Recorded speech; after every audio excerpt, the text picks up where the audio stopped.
Hi. Morning நம்ம வீட்ல பார்த்தீங்கன்னா, பூரி செஞ்சேன். நீங்க நினைக்கலாம், பார்க்க சப்பாத்தி மாதிரி இருக்கு. நீங்க பூரின்னு சொல்றீங்களேன்னு சொல்லிட்டு. இந்த கன்ஃப்யூஷன் உங்களுக்கு மட்டும் இல்ல. எனக்கும் கூட இருக்கு. பூரியா, சப்பாத்தியான்னு சொல்லிட்டு. பட் நான் பூரி சுடும்போது பார்த்தீங்கன்னா, உப்பி தான் வந்துச்சு. நான் வேணும்னா சாம்பிளுக்கு உங்களுக்கு ஒண்ணு பிச்சு காட்டுறேன் பாருங்க.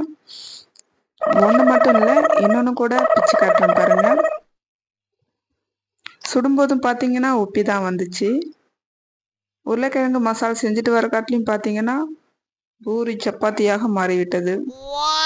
பாப்பா பார்த்தீங்கன்னா, "அம்மா நான் உன்னைய பூரி செய்ய சொன்னா, நீங்க சப்பாத்தி செஞ்சு வச்சிருக்கியேம்மான்னு" சொல்லிட்டு ரொம்ப நோஸ் கட் பண்ணிட்டாங்க. பட் எனிவே பூரியா இருந்தா என்ன, சப்பாத்தியா இருந்தா என்ன, நமக்கு சாப்பாடு தான் முக்கியம்.